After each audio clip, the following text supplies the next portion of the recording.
जटाटवी गलज्जल प्रवाह पावितस्थले गलेवलम्ब्य लम्बिताम्बुजंग तुंगमालिकां डमड्डमड्डमड्डमड्।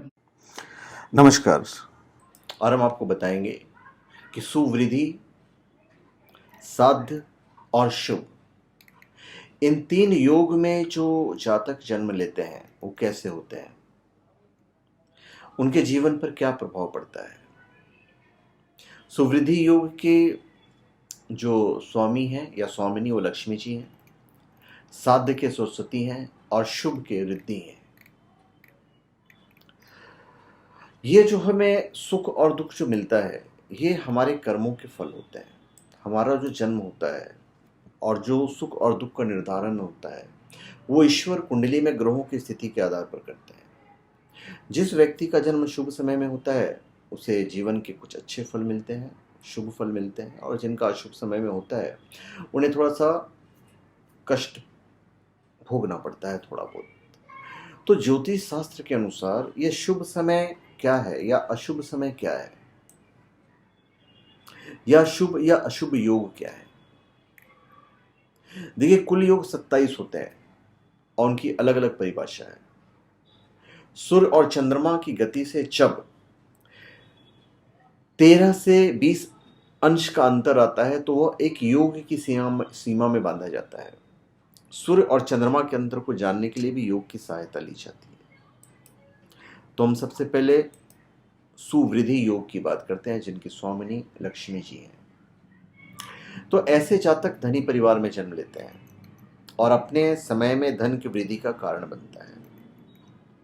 संतान से हमेशा दुखी रहता है। माता पिता के अनुसार चलने से जीवन साथी से अनबन रहती है। धन की मुख्य सोच होती है।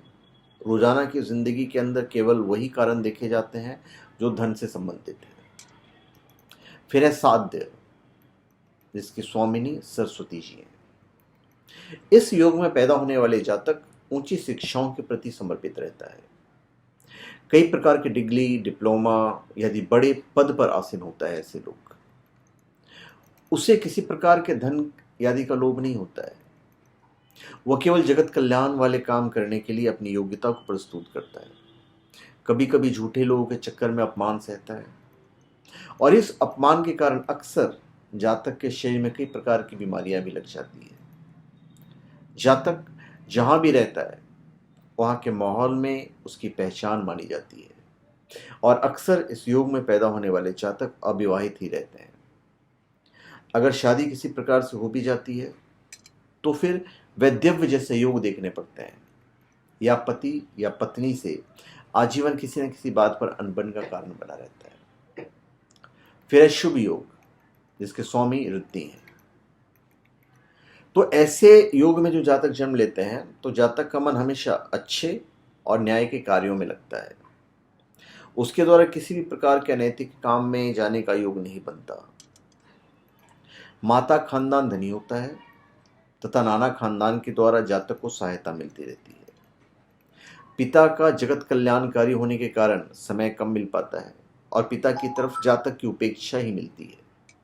रोजाना की जिंदगी उसके सभी प्रकार के साधन होने के बावजूद भी वो लोगों के लिए अपने शरीर को कष्ट देने के लिए अपने समय को प्रयोग में लेता है। रसायन शास्त्र और गणित, ज्योतिष आदि में उसकी अच्छी जानकारी होती है। तो धन्यवाद। आप सबका हमारे चैनल पर स्वागत है। आप हमारे चैनल पर सब्सक्राइब करें और अपने कमेंट दीजिए। धन्यवाद।